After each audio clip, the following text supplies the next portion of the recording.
falar a respeito de justiça. O Tribunal de Justiça convocou hoje uma entrevista coletiva para falar a respeito das tornozeleiras eletrônicas. A tornozeleira eletrônica chegou a ser suspensa a sua utilização aqui no Piauí, ou as novas concessões, por falta desse benefício. E está sendo questionado o uso da tornozeleira por causa do envolvimento das pessoas com tornozeleira em crimes. Nós vamos então ao vivo com a repórter Indira Gomes, que está lá no Tribunal de Justiça e conversa com a gente a partir de agora sobre esta convocação do Tribunal de Justiça para uma entrevista com as emissoras de televisão e com a imprensa de maneira geral. Indira Gomes, boa tarde para você.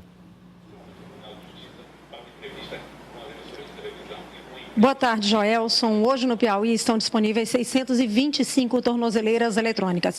Esse sistema de monitoramento é um sistema eficiente, sim, porque você tem como saber onde está aquela pessoa que usa a tornozeleira eletrônica. O que não se tem como saber é o que ele está fazendo naquele momento. Mas a exemplo do que aconteceu na morte do Major Mairon, acontecida recentemente, em que um dos envolvidos usa a tornozeleira eletrônica, imediatamente ele foi identificado porque estava na cena do crime naquele momento.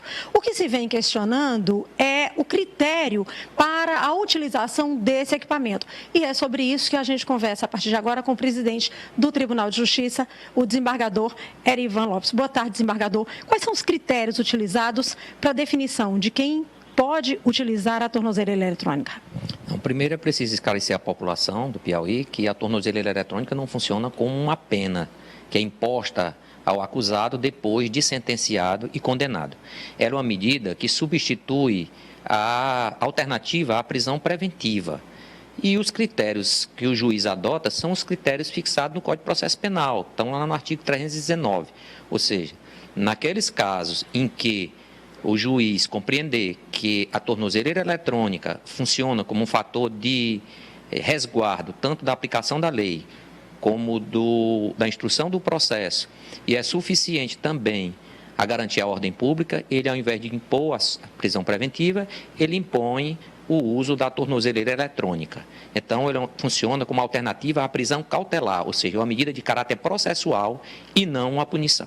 O que se questiona hoje é a definição de quem pode utilizar a tornozeleira.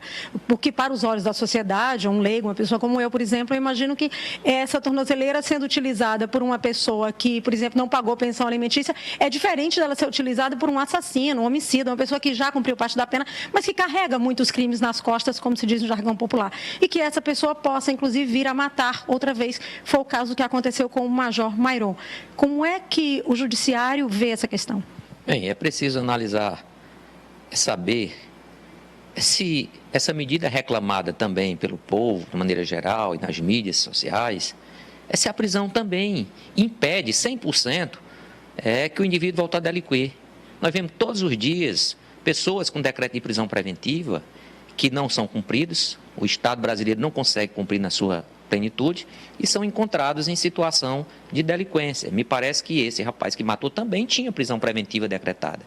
E também, mesmo aqueles em que o mandado de prisão é cumprido e está dentro da penitenciária, todos os dias a gente vê acontecer homicídio lá. Então, a tornozeleira, tal e qual a privação da liberdade, é um fator de inibição. Agora, não se pode esperar dele, ou da tornozeleira dela, 100% de eficiência, como se também não tem 100% de eficiência nos casos de privação da liberdade. Ele é mais um instrumento que o Estado brasileiro criou, o legislador, para desafogar o sistema carcerário, que está abarrotado, que está superlotado. Então, o juiz funciona como médico intensivista. Ele avalia entre todos aqueles acusados, aquele que mostram condições mínimas de ficar com a liberdade restringida pelo uso da tornozeleira. Não é que a tornozeleira seja ineficiente. Isso não é usado só no Brasil, isso é usado em vários países do primeiro mundo, a tornozeleira como alternativa à prisão preventiva, e aqui no Piauí, infelizmente, nós tivemos problemas técnicos iniciais e agora estamos com essa condição restringida porque o contrato venceu ou chegou ao limite da quantidade. O que se espera é que o Estado renove essa licitação, contrate uma nova empresa, que o serviço venha com mais eficiência e numa quantidade maior, para que os juízes possam continuar apreciando e julgando este direito subjetivo do acusado, que é, em atender nas condições pessoais, possa aguardar o julgamento em liberdade mediante o monitoramento eletrônico. Presidente Joelson tem uma pergunta lá do estúdio. Pois não, Joelson? Presidente, quando o senhor faz esse desejo, manifesta esse desejo de que o contrato seja retomado, que haja novamente o uso da tornozeleira eletrônica aqui no estado do Piauí, o senhor automaticamente diz que é um defensor desta modalidade de controle, vamos dizer assim, de monitoramento. Dentro dessa tentativa do Tribunal de Justiça de diminuir cada vez mais a cultura do encarceramento, que é uma posição que o senhor defende publicamente, que se defenda reduz essa cultura do encarceramento, de que maneira é que uma tornozeleira eletrônica eficiente pode ajudar nessa tarefa, nessa filosofia de trabalho? Primeiro eu esclareço que a minha opinião quanto à cultura do encarceramento, eu sou contra o encarceramento precoce. É aquele que não advém de sentença penal condenatória, transitada em julgado, muitos deles sem nem julgamento.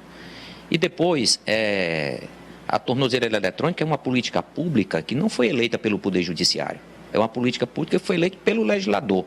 O juiz cumpre o que está disposto na lei. Se a lei diz que a determinada circunstância o acusado tem o direito de aguardar o julgamento em liberdade mediante o monitoramento eletrônico, então ele deve acontecer. A minha opinião pessoal é que é um meio eficiente. Como eu disse, o indivíduo não impede que ele volte a delinquir. Mas mesmo recolhido no sistema penitenciário, ele não está impedido. Há dentro do sistema penitenciário homicídios, dentro do sistema penitenciário há extorsão, dentro do sistema penitenciário há tráfico de entorpecente. Então, não se pode imputar, como se vem fazendo, apenas que todos os males da delinquência e da falta de segurança pública se devem ao uso da tornozeleira. Não é bem isso. A tornozeleira é eficiente, inclusive no estado do Piauí, tem contribuído e muito para a identificação de autoria de crimes graves que aconteceram. Aqui no Piauí é preciso registrar também que nós temos mais de 400 casos em que o benefício foi concedido e o juiz, posteriormente, verificando a falta de condições, ou porque o indivíduo deixou de carregar a bateria da tornozeleira, ou porque retirou a tornozeleira, esse benefício foi revogado e o mandado de prisão foi expedido. Ou seja, não é uma circunstância permanente, ela é temporária. Se houver alterações das circunstâncias, se houver risco de ineficiência, o juiz está autorizado e tem feito isso, como eu disse, em mais de 400 casos, a revogar o benefício e mandar recolher o acusado ao sistema prisional. Muito obrigada, então, ao presidente do Tribunal de Justiça, desembargador Erivan Lopes. Joelson.